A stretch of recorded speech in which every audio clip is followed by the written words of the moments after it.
आप देख रहे हैं प्रवीण टीवी न्यूज। विगत 2 वर्षों से केंद्र सरकार के द्वारा राज्यों को टीबी की दवा उपलब्ध नहीं करवाई जा रही है। मध्य प्रदेश की भी यही स्थिति है। मनीष शर्मा ने आरोप लगाया कि 3 लाख करोड़ रुपए का भारी भरकम कर्ज लेने वाली मध्य प्रदेश सरकार टीबी की दवाइयों को नहीं खरीद पाई है। सरकारी अस्पतालों में इलाजरत 60,000 से ज्यादा मरीजों की जान खतरे में डाल दी गई। प्रतिवर्ष राष्ट्रीय स्तर पर 3.5 लाख लोगों की मृत्यु टीबी की वजह से हो रही है। देश में टीबी की बीमारी सब पर भारी। कोरोना से ज्यादा खतरनाक टीबी है। प्रतिवर्ष 3.5 लाख से 4 लाख लोग काल कवलित हो जाते हैं टीबी से।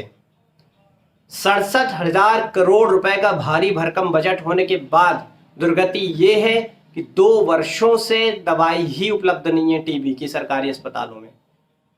केंद्र की स्थिति तो बहुत खराब है, सप्लाई बंद करके रखी दवाओं की। अब हम मध्य प्रदेश की बात करते हैं, क्योंकि हमने थोड़े दिन पहले केंद्र की स्थिति की बात की थी टीबी को लेकर।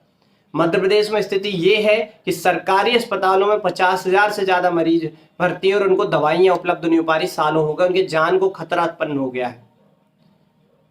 बहुत तेजी से टीबी मध्य प्रदेश में बढ़ रहा है। स्थिति ये है कि सरकार के पास पैसा ही नहीं बचा था कि वो टीबी की दवाइयां खरीद सकें। हर बात पे हजारों करोड़ रुपए हर हफ्ते सरकार उधार ले रही है। इसके बाद भी बड़ी बड़ी योजनाएं चलाने के बाद भी टीबी पर नियंत्रण नहीं पा रहे। अब स्थिति ये है कि सामाजिक कार्यकर्ताओं की मदद लेनी पड़ रही है टीबी नियंत्रण में। देश को तीसरी महाशक्ति बनाने की बात करने वाली सरकार टीबी की दवाएं उपलब्ध नहीं करवा पा रही है। ये दुर्गति है देश की। दिखावा कुछ कर रही है और वास्तविकता कुछ और है। मध्य प्रदेश में लगभग 1.5 लाख पेशेंट मौजूद हैं, जिनमें से 60,000 के आसपास सरकारी अस्पतालों में, बाकी निजी अस्पतालों में इलाज करा रहे हैं। निजी अस्पतालों में महंगा इलाज करा के तो अपना सक्षम है जो व्यक्ति वो करा रहे हैं, लेकिन जो गरीब तबके के लोग हैं, जो आयुष्मान के भरोसे हैं, वो ऐसे 60,000 से ज़्यादा व्यक्ति इस समय काल कवलित होने की कतार में लगे हुए, क्योंकि उनको दवाइयाँ ही उपलब्ध नहीं हो पा रही हैं। अब सरकार जाग रही है 2 साल बाद कि अब दवाइयाँ खरीदेगी। कितने दुर्भाग्य की बात है। मध्य प्रदेश में बुरहानपुर टॉप पर है टीबी के मामले में। इसके बाद भोपाल का नंबर आता है, अशोकनगर का नंबर आता है, ग्वालियर का नंबर आता है, भिंड, मुरैना, दमोह, सागर, रीवा, ये ऐसे जिले हैं जिसमें टीबी बहुत ज़्यादा मात्रा में फैल रही है। अब तो ये धीरे धीरे करके आदिवासी क्षेत्रों में भी फैल रही है।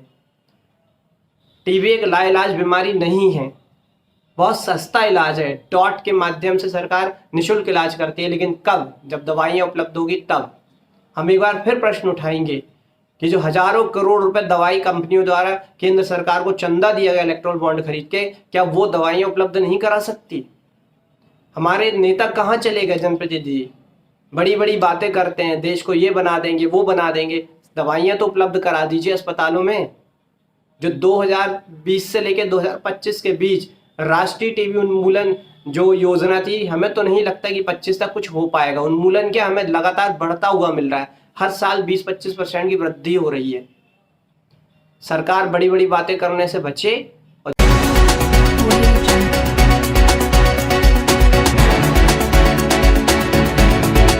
आप देख रहे हैं प्रवीण टीवी न्यूज।